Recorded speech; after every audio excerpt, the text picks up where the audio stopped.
రాష్ట్రాల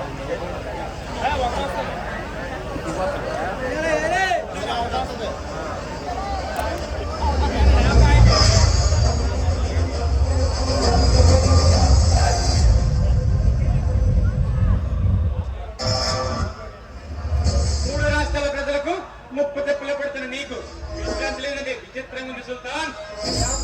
నువ్వు నా రాష్ట్ర మందిరంలోకి వచ్చి రాజులా పోచుకొడుతున్నావు. రావాలనుకుంటే రాష్ట్ర మందిరాలైనా రాజభవనాలైనా అవలేలుగా అడుగు పెట్టగలను. చుట్టుముట్టిన చేతులు సైతం తర్వాతగా మట్టు పెట్టగలను. That is రెడ్లయ్య. నువ్వు సరదాగా వచ్చిపోవడానికి సరసాలతో అయినట్లయిన సైనికంతో కాదురా. ప్రతి క్షణం యుద్ధరాలతో మర్యాదగా వినిపించే సుల్తాన్ సామ్రాజ్యం. నేను రావాలనుకుంటే రాష్ట్ర మందిరాలైనా రాజభవనాలైనా అవలేలుగా అడుగు పెట్టగలను. Welcome my dear Vijay, welcome. నీకోసమే నేను ఎదురు చూస్తున్నా. మిస్టర్ సుల్తాన్, నన్ను ఎందుకు పిలిపించావు? నాకు ఎన్నో ఎంగేజ్మెంట్స్ ఉన్నాయి. అవన్నీ క్యాన్సిల్ చేసుకొని మీ దగ్గరికి వచ్చాను. ఎందుకు వచ్చాను తెలుసా? మీలాంటి మోస్ట్ ఇంటెలిజెంట్ క్రిమినల్ కలవాలని ఎన్నాళ్ళుగా చూస్తున్నాను తెలుసా? నేను కూడా నీ గురించి చాలా విన్నాను. అందుకే ప్రత్యేకంగా నా మనిషిని పంపి నేను ఇక్కడికి రప్పించాను. నువ్వు ఆనందంగా ఉప్పొంగిపోయే రోజు ముందు ముందు చాలా ఉన్నాయి సుల్తాన్. ఇక్కడికి నన్ను ఎందుకు పిలిపించావు చెప్పు మరి.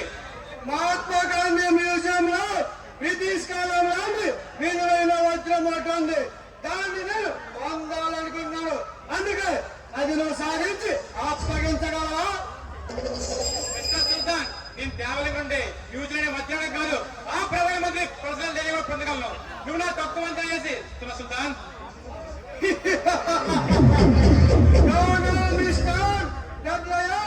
నీ శక్తి సామ్రాజ్యాల మీద నాకు పూర్తి నమ్మకం ఉంది. అందుకే నేను ఇక్కడ రప్పించాను. ఓకే సుల్తాన్, ఆ వజ్రం గురించి పూర్తి వివరాలు చెప్పు మరి. గతంలో అనేక మంది బ్రిటిష్ అంతమైపోయారు. ఎందుకంటే ఇంటర్నేషనల్ మార్కెట్ లో ఆ వజ్రానికి విపరీతమైన గిరాకీ ఉంది. దాన్ని నీకు అందజేస్తే నా వాటా ఎంత మరి? ఎంత కావాలో నువ్వు చెప్పు. నువ్వు ఎంతైనా ఇవ్వడానికి సిద్ధంగా ఉన్నా. అయితే 50-50 ఏమంటావు మరి? ఓకే విజయ్, నువ్వు అనుకున్నంత తేలిక కాదు. రాత్రి పనులు భోజనం చుట్టూ అనుక్షణం కాపలా కాస్తుంటారు.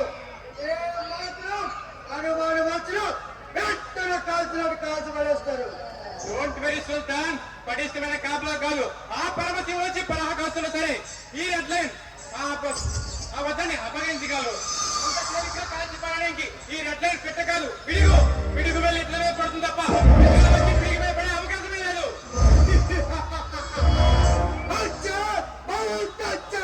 నీ తేలిక మీద నాకు పూర్తి నమ్మకం కుదిరింది విజయ్.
సమాజాన్ని విడిచిపెట్టి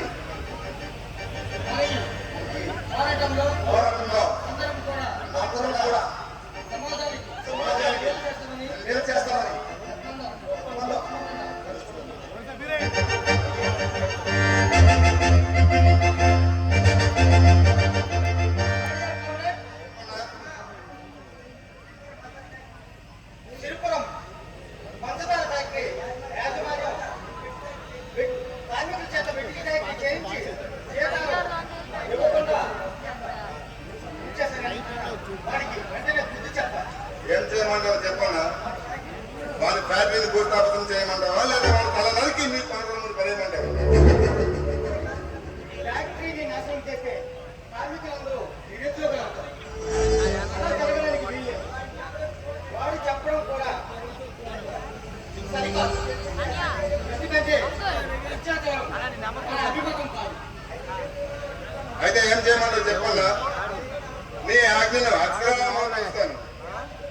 ఈ రాత్రికి వాడి ఇల్లు కొల్లగొట్టి ఆ సంపదను కార్మికులందరకు సమానంగా పంచిపెట్టు.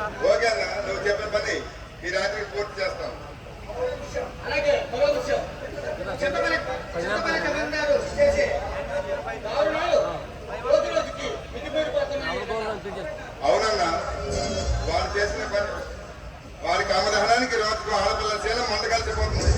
అదేమైనా అడిగినా బరువు జీవులను చిత్రహింసలు బట్టి ప్రాణాలు తీస్తున్నాడు. అలాగే ఆ చింతమణి ఎవరో కూడా మితిమీరిపోతున్నాయని విన్నాము. అవునన్నా, దాని సంగతి ముందు వెళ్ళి చూడు. అలాగేనా, ఓకే.